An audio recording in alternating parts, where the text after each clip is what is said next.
दिल्ली का रिजल्ट जब भी आएगा, शायद 8 जनवरी को, 8 फरवरी को आ रहा है, उसके बाद आपका मुख्यमंत्री मिलेगा, नया होगा।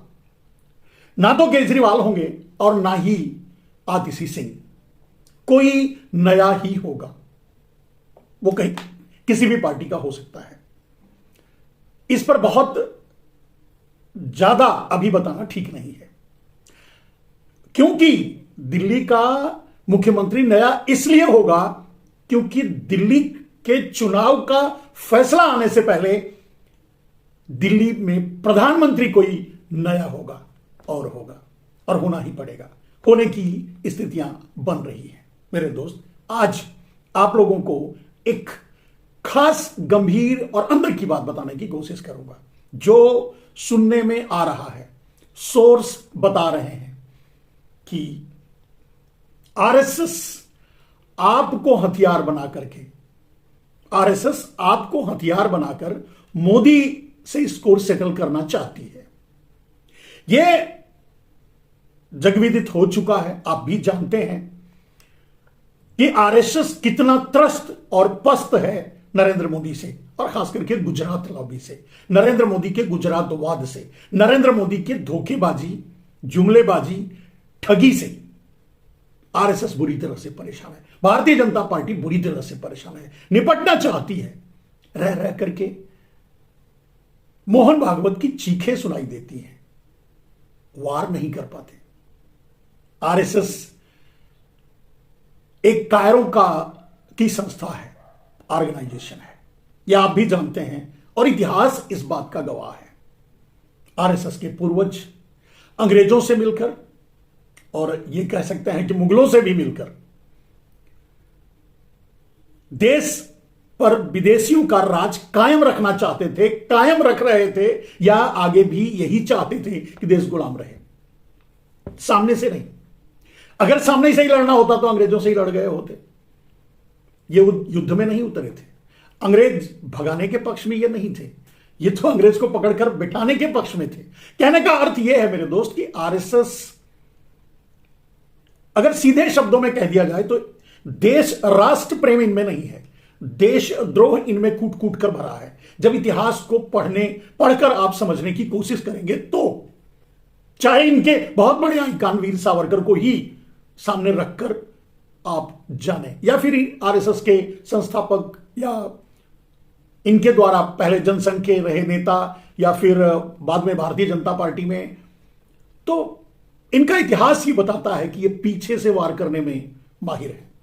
मैंने कहा कि मोहन भागवत की चीख बार बार सुनाई देती है, दर्द बार बार बाहर आता है, लेकिन वार नहीं कर पाते। सच तो यह है राष्ट्र के लिए, देश के लिए, क्योंकि नरेंद्र मोदी देश के दुश्मन है। नरेंद्र मोदी देश को बेचा है, नरेंद्र मोदी देश को तबाह किया है, नरेंद्र मोदी देश को महंगाई की आग में झोंका है, नरेंद्र मोदी देश के लोगों को महंगाई के जरिए लूटा है, नरेंद्र मोदी देश के इंस्टीट्यूशन को, अडानी को बेचा है, नरेंद्र मोदी पूरे देश की संस्थाओं को अडानी के हवाले किया। यानी नरेंद्र मोदी एक निम्न स्तर के वादी हैं, गुजरातवादी हैं, अडानीवादी हैं, अंबानीवादी हैं, वादी हैं, झूठ बोलने के बीमार हैं, माहिर हैं, मास्टर हैं, सब कुछ कह सकते हो। तो मेरे दोस्त, कहने का अर्थ यह है कि नरेंद्र मोदी से सीधे, नरेंद्र मोदी की गलतियों को देखते हुए भारतीय जनता पार्टी या आरएसएस को सीधे मुकाबले में उतरना चाहिए। नरेंद्र मोदी से सीधे लड़ाई लड़नी चाहिए, उनको बर्खास्त करना चाहिए, उनको हटाना चाहिए प्रधानमंत्री के पद से भी, राष्ट्र हित में। क्योंकि नरेंद्र मोदी राष्ट्रद्रोही हैं, यह साबित हो चुका है। महंगाई, बेरोजगारी, गरीबी, भूखमरी, असमानता, सबसे बड़ी, एक आम आदमी 20 रुपए से लेकर 50 रुपए से ऊपर खर्च नहीं कर पा रहा है, और अडानी दुनिया के तीसरे धनी बन रहे हैं। काला धन अंडरग्राउंड करके नरेंद्र मोदी ने विदेशों में ही दबा दिया, और उसी पैसे को ला करके भारत में खपाने में इतनी अपनी फजीयत करवा रहे हैं। अडानी पर जांच नहीं होने दे रहे हैं, संसद नहीं चलने दे रहे हैं, क्योंकि संसद चलेगी अडानी पर जांच होगी, अडानी जेल जाएगा, मोदी को साथ साथ पीछे जाना पड़ेगा। और तो और अडानी पर विदेश में यानी अमेरिका में केस चल रहा है, जांच हो रही है, उसी मुद्दे पर नरेंद्र मोदी इंडिया में बात नहीं करने, भारत में बात नहीं करने दे रहे हैं। कहने का अर्थ यह है कि आरएसएस पूरी तरह से त्रस्त है नरेंद्र मोदी से, पूरी तरह से सताया हुआ है नरेंद्र मोदी से, चीख रहा है, चिल्ला रहा है, छटपटा रहा है। पूरी भारतीय जनता पार्टी और आरएसएस नरेंद्र मोदी से, गुजरात लॉबी से, उनकी लूट से, लेकिन कुछ नहीं कर पा रहा है, क्योंकि इनमें कायरों का खून है। सच बोलने का साहस नहीं है, हिम्मत नहीं है। कोई एक सामने आकर नरेंद्र मोदी से कम भारतीय जनता पार्टी और आरएसएस में से यह पूछने की हिम्मत नहीं जुटा पाता कि पूरा देश आप अडानी को क्यों बेच रहे हैं। कालाधन कहां गया?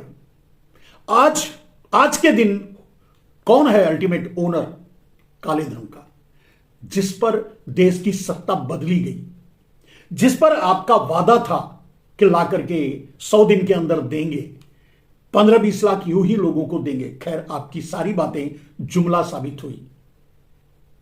एक भी काम ऐसा नरेंद्र मोदी ने नहीं किया जिसे उन्होंने कहा और किया।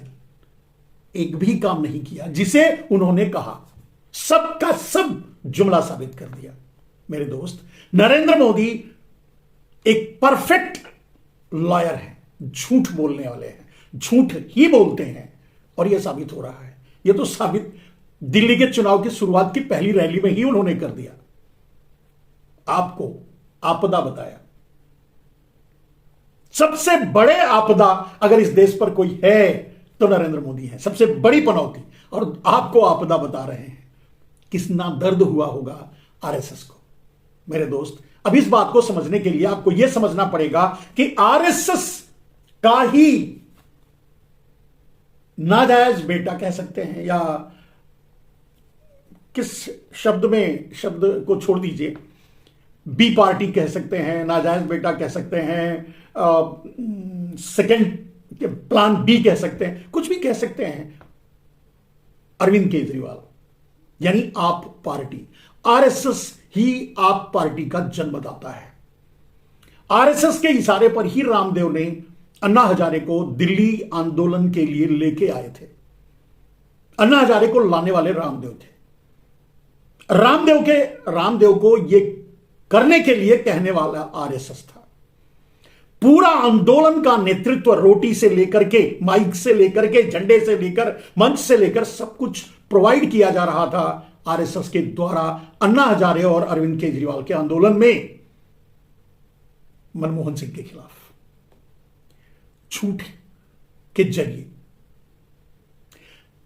कहने का अर्थ यह है कि आप पार्टी आरएसएस का प्रोजेक्ट बी है।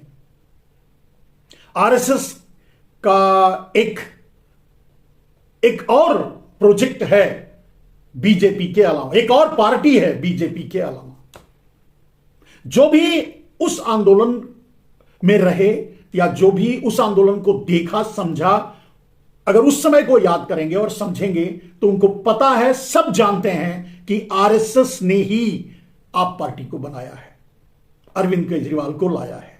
उनमें जितने भी प्रमुख चेहरे थे सबको लाने वाले आरएसएस थे, आरएसएस था। कहने का अर्थ यह है कि आप आरएसएस की बी पार्टी है, ए पार्टी आरएसएस की भाजपा है।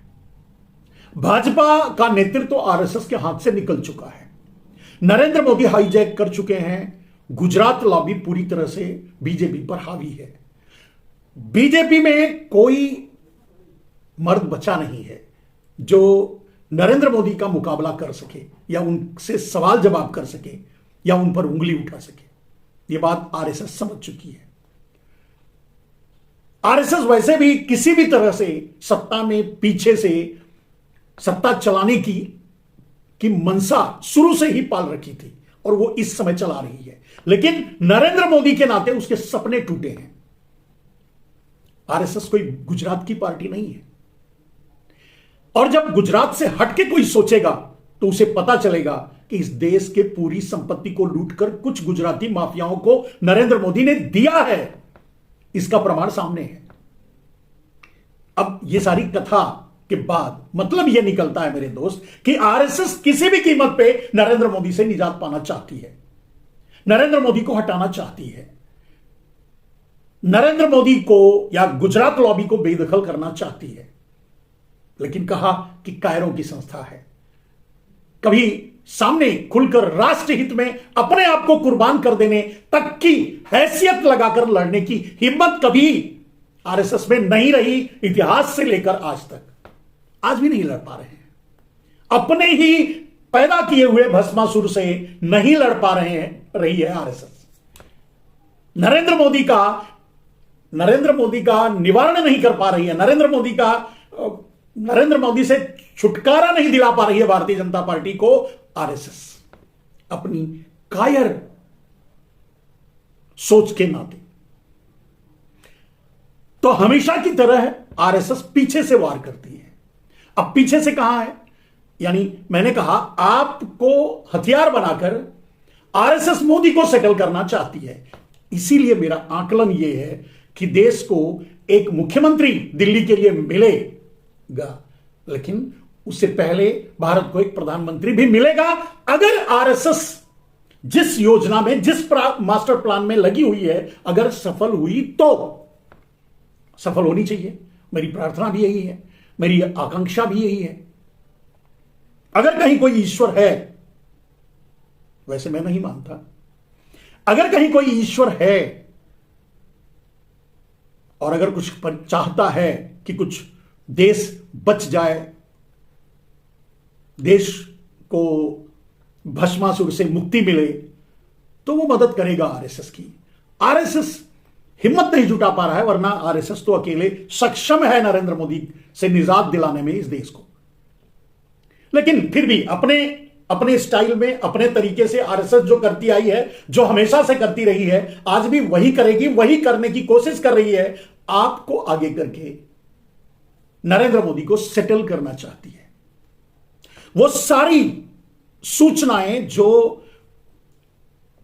अभी आपने देखा होगा कि राजमहल और शीश महल का एक डिबेट शुरू हो गया है। नरेंद्र मोदी राजमहल में कैसे रहते हैं और अरविंद केजरीवाल शीश महल में कैसे रहते हैं। मेरे दोस्त, मैं चाहूंगा कि ये दोनों सत्ता से बेदखल हों, क्योंकि जितने खतरनाक नरेंद्र मोदी हैं इस देश के लिए, उतने ही खतरनाक अरविंद केजरीवाल भी हैं। क्योंकि फाइनली अरविंद केजरीवाल के पूरे निर्णयों को अगर आप देखेंगे तो अरविंद केजरीवाल आरएसएस की सोच के आधार पर ही निर्णय लिए हैं अब तक। सीएए के मामले को देखें या किसान बिल के मामले को देखें, सबसे पहले अधिक वो नोटिफिकेशन जारी करने वाले यही थे। कहने का अर्थ यह है कि आरएसएस के सिद्धांतों पर चलने वाली पार्टी है, आरएसएस की सोच को पूरा करने वाली पार्टी है अरविंद केजरीवाल। इन दोनों का जितना मैंने कहा, जितना खतरनाक इस देश के लिए नरेंद्र मोदी है, उतना ही खतरनाक, उतना ही खतरा इस देश को अरविंद केजरीवाल से भी है। लेकिन फिलहाल अभी आप पार्टी को हथियार बना करके आरएसएस नरेंद्र मोदी को सेटल करना चाहती है। और मैं चाहता हूं, मैं दिल से, मैंने कहा मैं ईश्वर नहीं मानता, फिर भी मैं प्रार्थना करना चाहूंगा अगर कहीं कोई ईश्वर होता हो तो कि वो आरएसएस की मदद करे और आरएसएस नरेंद्र मोदी को सेटल करे, नरेंद्र मोदी से या गुजरात लॉबी से इस देश को छुटकारा दिलाए। कब तक देश के 80 करोड़ लोग भीख का कटोरा लेकर 5 किलो अनाज की लाइन में खड़े रहेंगे? कब तक करोड़ों करोड़ बेरोजगार युवा यूं ही दर दर भटकते रहेंगे? कब तक ये देश महंगाई की मार झेलता रहेगा? कब तक मजदूर मजदूरी के लिए तरसता रहेगा? कब तक एक आदमी अपने जीवन की छोटी सी छोटी उपयोगी वस्तुओं को खरीद पाने में अक्षम रहेगा और दूसरी तरफ कुछ गुजराती माफिया ऐश करेंगे इन्हीं देशवासियों के पैसे पर। मेरे दोस्त, पूरा देश, एक बार जीएसटी के मामले में एक बार मैंने बताया था कि पूरा देश जीएसटी देता है, लेकिन फाइनली जब पूरा मैन्युफैक्चरिंग सेक्टर या पूरा बिजनेस सेक्टर जब इनके हाथ में है, गुजराती माफियाओं के हाथ में है, तो फाइनली वो जीएसटी का पूरा पैसा इनके पास पहुंचता है। और ये जब बैंकों से लिया हुआ पैसा नहीं देते तो जीएसटी कहां से भरते होंगे, और इसीलिए नरेंद्र मोदी सब माफ कर देते हैं। खैर, आप किसी भी तरह से आप बैंकों में पैसा रखते हैं वो भी ये लूट लेते हैं, एलआईसी में लगाते हैं वो भी ये लूट लेते हैं। आप जहां भी जिस इंस्टीट्यूशन में पैसे या अपनी बचत या अपनी जमा पूंजी रखने की कोशिश करते हैं, उससे ये लूट कर, नरेंद्र मोदी लूट कर गुजराती माफियाओं को दे देते हैं। और इस बात को अब चिल्ला चिल्ला कर, छाती पीट पीट कर आरएसएस कह रही है, लेकिन मोदी का कुछ उखाड़ नहीं पा रही है, क्योंकि कायर है।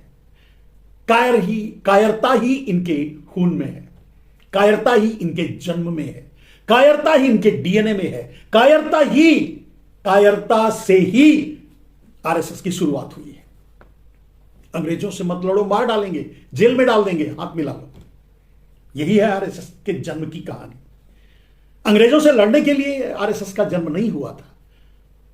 रहने से लेकर जाने तक के इतिहास को आप पढ़कर समझ सकते हैं, मुझे कहने की जरूरत नहीं है। तो आज आरएसएस मोदी से निपटने के लिए आपका सहारा ले, अपने नाजायज बेटे का सहारा ले रही है, यानी बी पार्टी का सहारा ले रही है, यानी आपका सहारा ले रही है, यानी अरविंद केजरीवाल को हथियार बनाकर नरेंद्र मोदी पर वार करना चाहती है। और हर भारतीय की इच्छा यही होगी कि आरएसएस सफल हो जाए, आरएसएस नरेंद्र मोदी को हटाने में सफल हो जाए, निपटाने में सफल हो जाए, आरएसएस इस देश को मोदी से मुक्त कराने में सफल हो जाए, मोदी से बचाने में सफल हो जाए।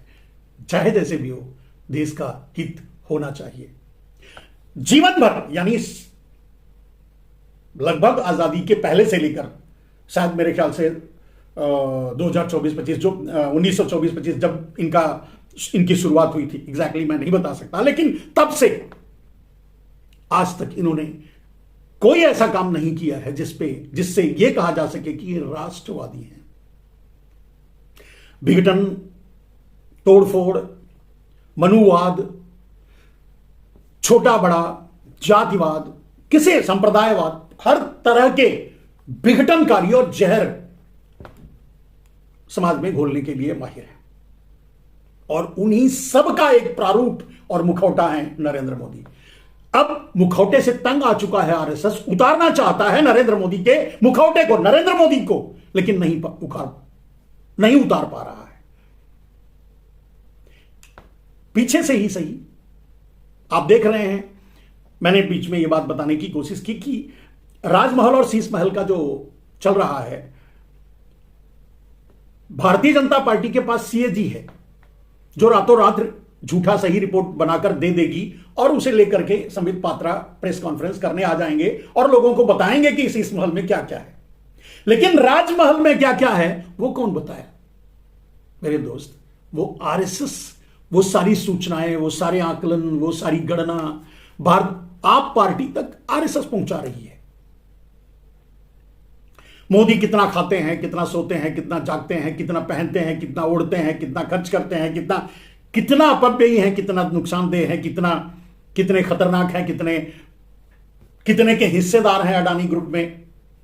आप सुने होंगे उस समय के अरविंद केजरीवाल के बयान। ये सारी योजना, सूचना, बातचीत, सब कुछ तैयार किया जाता है आरएसएस के जरिए और सप्लाई किया जाता है आप पार्टी को।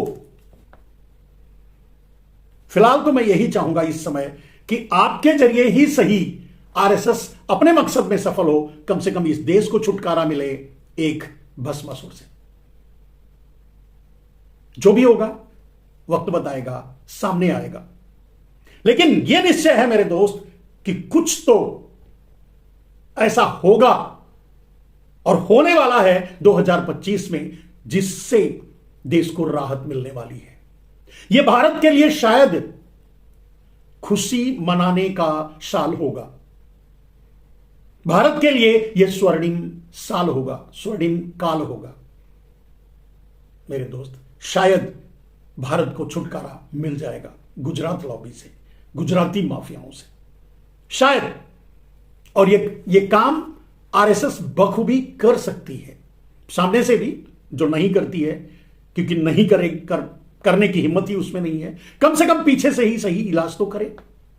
तो जो सूचनाएं, जो बातें, जो आप पार्टी आरोप प्रत्यारोप में सबलता से, सघनता से नरेंद्र मोदी का मुकाबला कर रही है, उसके पीछे आरएसएस है।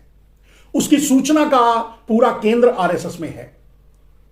आरएसएस पूरी तरह से इस